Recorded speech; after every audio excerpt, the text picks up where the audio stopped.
What's up, Cowboys Nation? I'm Nick Eatman here with Stephen Jones, Cowboys Chief Operating Officer. And if there's a little bit of excitement in the air, it's because it's football season. Exactly week one now. It's time. I know you're ready to go and get this season finally kicked off. Well, we're fired up. Obviously, it's been a great preseason. Really getting to watch a lot of our young players compete week in and week out. I think we've developed a lot of guys here during this training camp and preseason. But you're right. It's time to see the big guys go to work who haven't had much action. And in particular, it'll be fun to see this offense. Yeah. And I think Mike's knocked all the rust off his play calling sheets, and he's all ready to go. But certainly it'll be exciting to see the offense go and then see some of the new faces. Guys like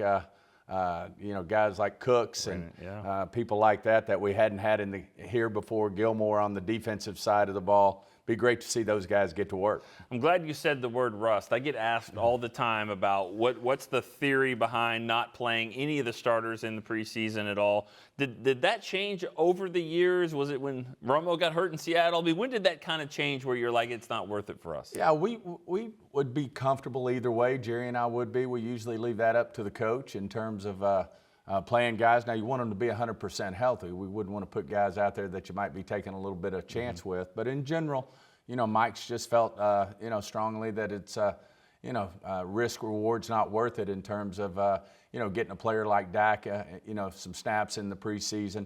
Every team goes about it differently. You see some teams that play their guys, and you see other teams that don't play them at all. But we feel really comfortable. Our guys have gotten the right amount of work and are ready to perform at a high level. Now, injury-wise, you did have a little bit of a setback earlier this week. A couple of guys banged up, including Tyler Smith. Is there any update you can give us on where his status might be heading into the game? Well, certainly a question mark, and that's part of our game. It's certainly fragile, but this stuff happens, and that's why you have 53 players plus 16 on a practice squad. We should hopefully have done a good job with our depth. This will give Chuma Adoba a chance to really step up. A guy like Abbas got a lot of reps this week too. If for some reason they're called upon, which very well could be the case with Tyler having an injury.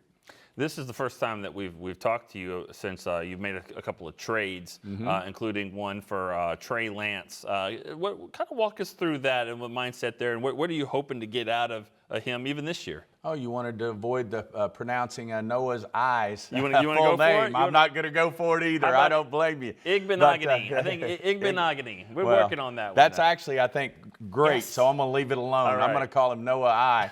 But certainly those were great opportunities to improve our roster. We felt like certainly we think Trey Lance upgrades that room. When Trey came out, we had a first-round grade on him and just felt like that was a great opportunity to upgrade the quarterback room, and the same thing for Noah. For him to come in here, Dan really felt like he would upgrade the outside corner position and felt like we could use help there. So to get two guys like that, we felt like it made a lot of sense. And those two guys right there, that gives you 13 first-round picks on this roster. I won't ask you to name them all, but that's a lot of first-round picks on guys that either you guys thought or other teams thought were talented players. Well, we've had success like that, and we do keep up with what we gave these guys coming out of college. You take a guy like a Malik Hooker, who we just signed to a long-term deal in training camp.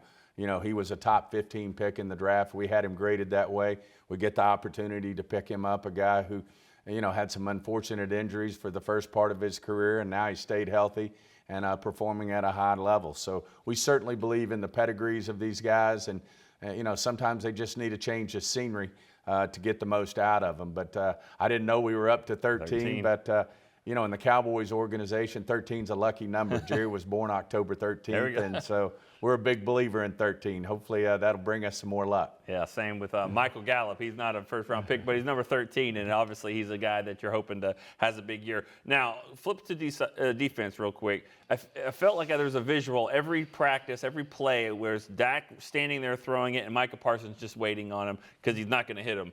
Doesn't seem like anyone can block Micah Parsons right now. Are you just excited to see him on Sunday? As Dak says, he can't wait to play another team because Micah Parsons won't be on the other side and be so disruptive to our practices. But, you can't ask for number 11, Micah Parsons, to have a better camp than what he's had.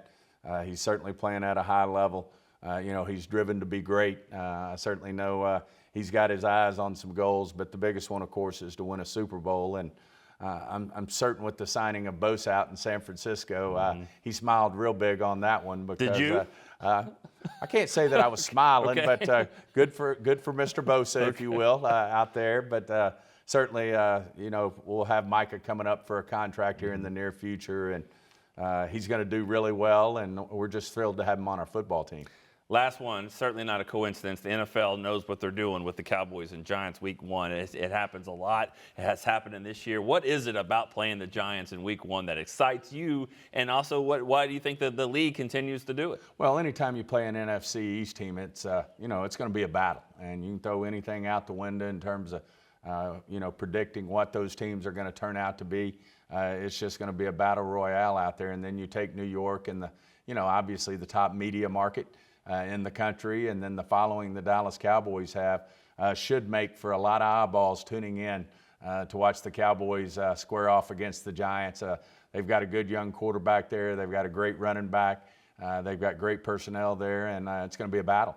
All right. Well, good luck to you guys on that. I know it's going to be a fun trip up there as always. And so till next week, we can talk about another New York team and Aaron Rodgers. We'll see if we can get this one knocked out of the way first. Hey, sounds great, and we're ready to go to work. All right, ready to go to work. That's Stephen Jones, Cowboys Chief Operating Officer. I'm Nick Eatman. We'll see you next time on DallasCowboys.com.